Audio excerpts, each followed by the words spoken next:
Hello, Gordon here from thegreatgordino.com, and this Facebook Live I've called World Sleep Day because that's what it is today, apparently. And, sleep. Problems with sleep, that's what everyone's talking about on World Sleep Day.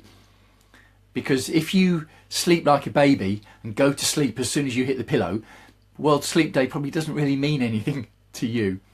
But us non-sleepers, we're insanely jealous of these people that as soon as they hit the pillow, they're asleep and they can go to sleep in 5 minutes.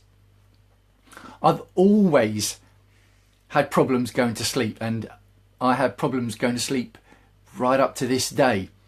And you tend to find yourself going to bed earlier and earlier because you're worrying about going to sleep. And I've done this Facebook Live a bit early in the day today, sort of ties in with that.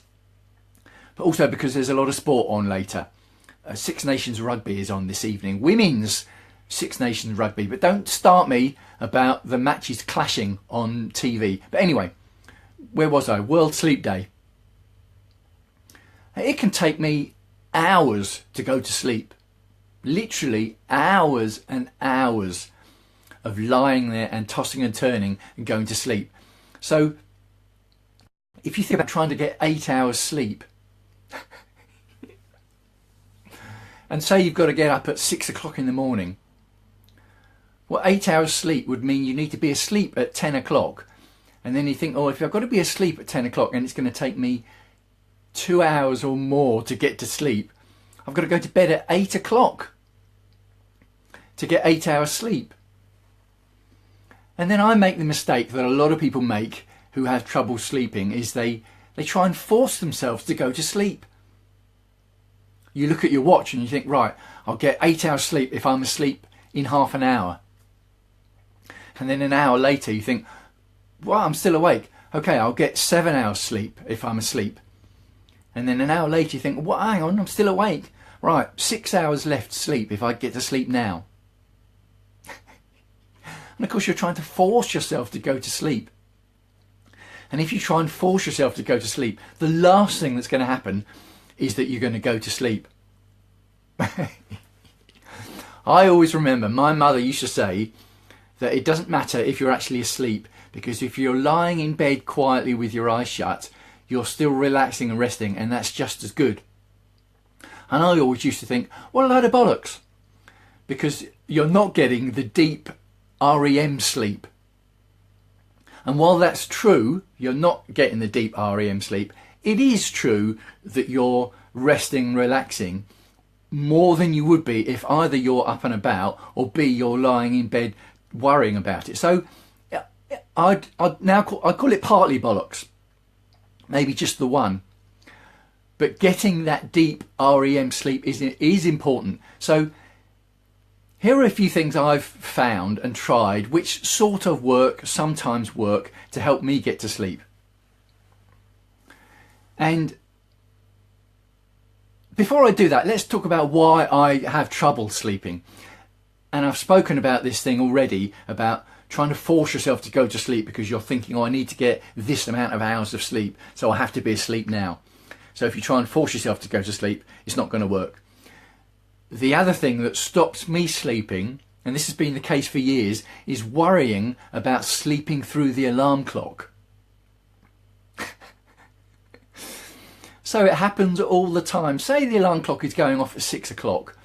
I'll find that I'm worrying about it when I'm trying to go to sleep at 10 o'clock. And I'll wake up at 3 o'clock in the morning thinking, is the alarm clock going to go off? Then I'll wake up again at 4 o'clock. Is the alarm clock going to go off? When the alarm clock does actually go off at 6 o'clock, I turn it off and I'm bloody knackered. Could go straight to sleep then. And in fact, it's a silly thing to worry about for me because I'm 51 now and I've only ever slept through an alarm clock twice that I can remember in my life. It's only ever happened twice, and I'm 51. So the law of averages says that really it's probably something I shouldn't worry about, is it?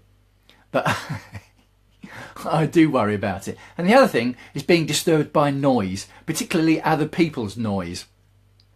And if it's other people's noise that happens every night, so you're lying in bed thinking, right, I'm not going to go to sleep because I'm going to be woken up by that other person's noise or that other noise. And you're waiting for it to happen. And then when it does happen, you think, yes, there it is. There's that noise that happens every time. It's kept me awake. And then for the hour afterwards, you're lying there annoyed about the fact that that noise kept you up, which you knew it was going to. So the noise might have only lasted 5 seconds, but you've been annoyed about it for an hour before, and you've been annoyed about it for an hour after, so you've lost 2 hours sleep. Oh dear, oh dear, oh dear. Steve, you don't have an alarm clock. Yes, falls asleep when you want and wakes to when it needs to, which is fine, Steve. And you're self-employed. That works great if you're self-employed. Obviously, if you're employed and you're working to other people's timetables or other companies' timetables, not so easy to do that. Steve, silicone earplugs. Right. Yes, Steve. Here's some of the things that work for me to help me getting to sleep. And earplugs is one of them. But here's what I found with the earplugs.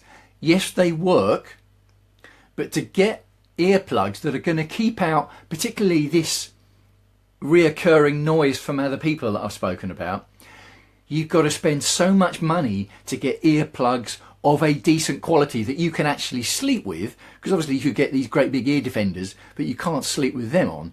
So to get earplugs that allow you to sleep but cut out enough noise, you're going to have to start going up the price range. And then you get back to that worry, you think, well, hang on, if they're cutting out all the noise, am I going to hear the alarm clock? So you're back to the same problem. So something that's worked for me, yes, save us $2.99 for 12 earplugs. Yes, those kind of earplugs are not going to cut out the kind of reoccurring noise, which is going to keep you, the thought of it is going to keep you awake. So here's what I do instead. I use earphones and listen to either music or audio tracks or these sounds that you can get. You can download them from the YouTube or the internet, where you get train noises or noises of the sea or noises of the rain, etc, etc. They really help. But I've actually found that music is the best if you put music on a random shuffle, because you can lose yourself to music.